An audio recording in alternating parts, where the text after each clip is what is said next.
Yosa, kembali lagi di Kako Anime. Dan ya, ini dia spoiler manga One Piece chapter 1171. Tapi ya, sebelum itu, sorry mungkin suaranya agak beda karena sedikit kendala mendadak ya pada device yang kugunakan, sehingga inilah yang terjadi. Tapi setidaknya ini dia full spoiler manga One Piece chapter 1171 yang berjudul Ragnir. Dengan atau ditemani oleh cover request, terlihat kucing memasangkan bando telinga kucing di kepalanya Zoro. Wow. Nah, chapter dimulai dengan Gaban dan Jarul yang berbicara, yang mana ya Gaban tidak percaya bahwa harta karun Elbaf memiliki kekuatan seperti itu. Sementara Jarul mengatakan kalau dia belum pernah mendengar apapun tentang kekuatan buah iblis tersebut dan tidak yakin apakah itu cukup kuat untuk menghentikan Harald. Dan kita mendengar Jarul berkata di sana, "Sekarang aku merinding hanya membayangkan apa yang akan terjadi jika Loki tidak ada di sini hari ini." Kemudian ya, di sisi lainnya kita melihat Shanks mengingat beberapa percakapannya dengan Harald serta juga dengan Garling. Dan kita bisa mendengar saat Harald berkata kepada Shanks, "Fajar Elbaf akan tiba setelah aku bergabung dengan Kesatria Tuhan." Lalu ada juga dialog di mana Garling yang berkata kepada Shanks, "Jika ada sesuatu yang kau inginkan, katakan saja, itu akan menjadi milikmu." Oh, anakku yang malang, betapa terbelenggunya hidupmu selama ini. Lupakanlah semua tentang dunia bawah. Mereka yang tinggal di bawah sana bukanlah manusia.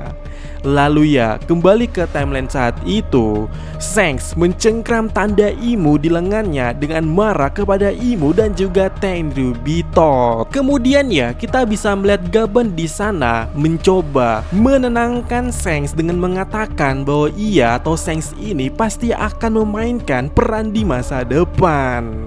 Kemudian ya, dalam halaman ganda yang sangat sedih, kita melihat Loki di samping tubuh Harald dan scene langsung beralih ke singgasana kosong atau tempat Imu saat ini berada.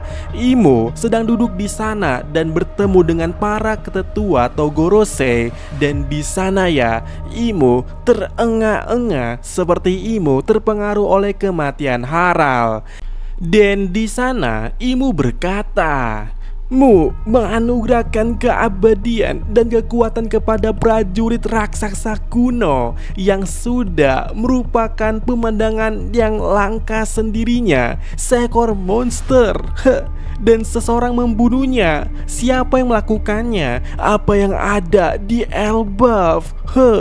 Lalu ya, Mars berkata di sana, "Mari kita kirimkan sebuah misi. Kita dapat memanfaatkan Abyss yang ditinggalkan Harald di Elbaf untuk..." Tapi Imu langsung memotong perkataan Mars dan berkata, "Cukup, itu hanya akan menyebabkan lebih banyak korban di antara para kesatriaku. Perjanjian ini datang dengan harga yang harus dibayar, Mu." Dan kemudian ya, Imu mengatakan juga kalau Harald adalah spesimen langka dari jenisnya karena dia menelan harga dirinya dalam upaya untuk terhubung dengan negara dan ras lain. Imu juga berbicara tentang raksasa dan Elbaf, di mana Imu kembali berkata seperti ini, "Makhluk-makhluk itu pada dasarnya adalah penghasut perang. Ras prajurit menerima mereka tanpa berpikir panjang hanya akan menghancurkan kita dari dalam. Seorang Raja Elbaf dari ras raksasa kuno yang akan setuju untuk ikut serta dalam perjanjian. Seseorang pria yang hampir terlalu baik untuk menjadi kenyataan. Dia adalah pria yang lebih baik tidak pernah dilahirkan demi Elbaf pula. Mu, kurasa sejarah tidak pernah berbohong. Kita tidak pernah ditakdirkan untuk bekerja sama.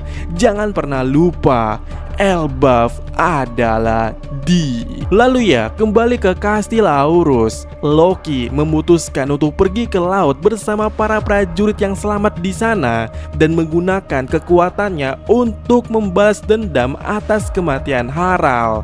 Dan Jarl mencoba menghentikan mereka semua, tetapi Loki tidak mendengarkannya dan meninggalkan kastil bersama para prajurit giant lainnya. Dan apa? Dan ya, flashback sampai di sini.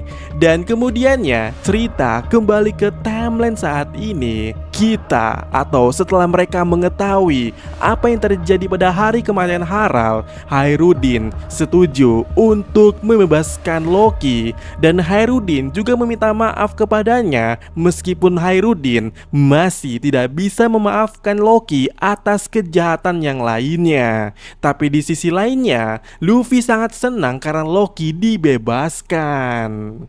Lalu ya, saat mereka berbicara, seekor Draugr, yaitu salah satu MMA atau Monster Nightmare daripada Killinghem, jatuh ke dunia bawah. Dan Loki menyuruh Hairudin dan yang lainnya untuk naik terlebih dahulu karena Loki sendiri mengaku bisa terbang ke sana sendirian. Kemudian, dalam halaman ganda yang memukau, Loki melepaskan rantai dan melompat untuk mendekati Draugr yang jatuh itu. Dan di sisi lainnya, kita bisa melihat Gaban meminta Chopper untuk membantunya naik juga karena Gaban sangat khawatir tentang putranya itu Kolon. Tapi Sanji kemudian datang menggendong si Gaban dan juga menggunakan Skywalk, sementara Chopper di atas kepalanya Sanji, meminta Gaban untuk tenang agar kesehatannya tidak memburuk. Lalu ya, di sana Loki terbang menyerang Draugr dengan Ragnir dan Luffy tetap berada di atas Loki, yang mana itu membuat Loki berkata, "Apa yang kau lakukan di sana?" Dan Luffy berkata, Si, aku sangat senang melihatmu bertarung." Dan kemudian Loki berkata, "Baiklah kalau begitu, tunjukkan padanya apa yang kau punya, Ragnir." Dan Ragnir bersuara di sana. Lalu ya, dalam halaman ganda yang cukup epic, kita bisa melihat di sana Loki memukul Draugr dengan Ragnir yang melepaskan kekuatan es dan membekukan Draugr. Luffy terkejut dengan kekuatan Loki dan kita bisa mendengar ya di sana Loki berkata, "Niflheim." Dan Luffy yang terkejut tadi itu berkata, "Apa-apaan ini?" Dan ya, chapter berakhir di sini. Yang mana ya, minggu depan ya libur lagi. Dan selebihnya atau selanjutnya kita akan membahas poin-poin yang cukup menarik yang terjadi di sini ya. Yang mana sampai sejauh ini ada beberapa jawaban yang sebelumnya kita pertanyakan di video sebelumnya. Seperti kita mempertanyakan elemen es ini itu punya siapa? Apakah dari Loki, dari Ragnir, atau efek dari luar? Dan yap, dari full spoiler ini kita mengaku ditegaskan oleh si Loki dalam dialognya, di mana Loki berkata, "Tunjukkan kepadanya Ragnir." Jadi setidaknya seharusnya ini kekuatan Ragnir seperti pada judul chapter kali ini.